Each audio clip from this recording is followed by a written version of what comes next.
UP और उत्तराखंड की खबरों के लिए एबीपी गंगा को सब्सक्राइब करें और बेल आइकन दबाएं। बहुत बड़ी खबर यूपी में नौकरशाही से जुड़ी हुई मिल रही है। यूपी में नौकरशाही से जुड़ी हुई इस वक्त की बहुत बड़ी खबर, कमिश्नरी को भूमि संबंधित पावर वापस होंगे। तो जो कमिश्नरी को ताकत दी गई थी, पावर दिए गए थे, भूमि संबंधित पावर वापस होंगे। ये बहुत बड़ी खबर।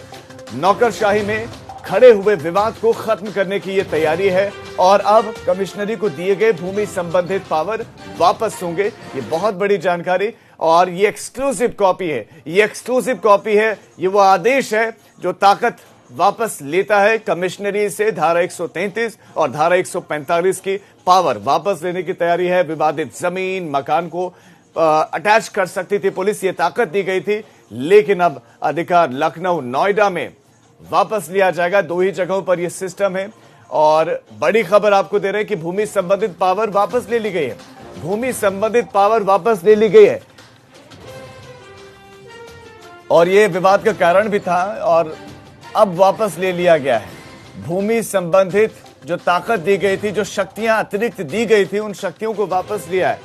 तो ऐसे में क्या आशंकाएं थी, क्या ऐसा देखा जा रहा था कि ये निर्णय लेना पड़ा। हमारे संवाददाता संतोष इस पर ज्यादा जानकारी देंगे। संतोष, बहुत बड़ा निर्णय है। भूमि संबंधित जितनी भी शक्तियां थी वो वापस होंगी। इसके पीछे की वजह, जब वापस ही लेनी थी शक्तियां तो दी क्यों? देखिए, जब लखनऊ में नोएडा और लखनऊ में कमिश्नरी लागू की गई तो तमाम ऐसे अधिकार दिए गए जिससे कि लोक व्यवस्था को, लोक शांति को विधिवत स्थापित किया जा सके। उसी कड़ी में सीआरपीसी की धारा 133 और 145 का अधिकार भी लखनऊ और नोएडा पुलिस को दिया गया। इस के तहत 133 की अगर बात करें तो अगर कोई भी लोक शांति को भंग करने वाला, चाहे प्रदर्शन होगा या निर्माण होगा, तो उस पर कार्रवाई करने का अधिकार पुलिस को दिया गया था। वहीं दूसरी ओर 145 यानी विवादित जमीन, विवादित मकान पे अगर निस्तारण करने में अगर वहां पर विवाद खड़ा हो रहा है तो उसको पुलिस अटैच कर सकती है और उसका निस्तारण सिविल कोर्ट में करेगा। जो अटैचमेंट का पावर था 145 में, वो पुलिस से वापस ले लिया गया। दरअसल कमिश्नरी लागू होने के बाद से उत्तर प्रदेश की नौकरशाही में सरकार ने भले ही मंशा साफ रखी हो कि जो व्यवस्था है, जो कानून व्यवस्था है, उसको सुचारू रूप से चलाया जा सके, लेकिन कहीं ना कहीं आईएएस और आईपीएस के बीच में खाई बढ़ गई थी।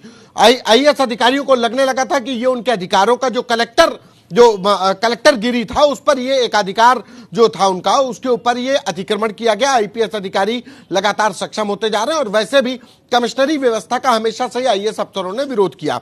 लेकिन इसके बाद से जो 143 और 145 की जो पावर दी गई थी, उसको अब सरकार ने वापस लेने का निर्णय लिया है। क्या लग रहा था ऐसा कि दुरुपयोग इसका हो रहा है, इसलिए वापस लिया गया है? जो टकरार थी, ये जो मतभेद थी, इसकी वजह से वापस लिया गया है इन शक्तियों को?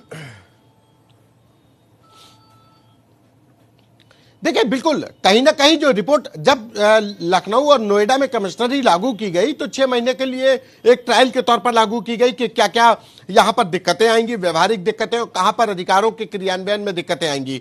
तमाम इन चीजों को लेकर के ये व्यवस्था लागू की गई है। उसी के स्टडी का नतीजा है कि अब सरकार ने सीआरपीसी की धारा 133 और 145 को वापस लेने का मन बना लिया और उसको वापस लेने जा रही है।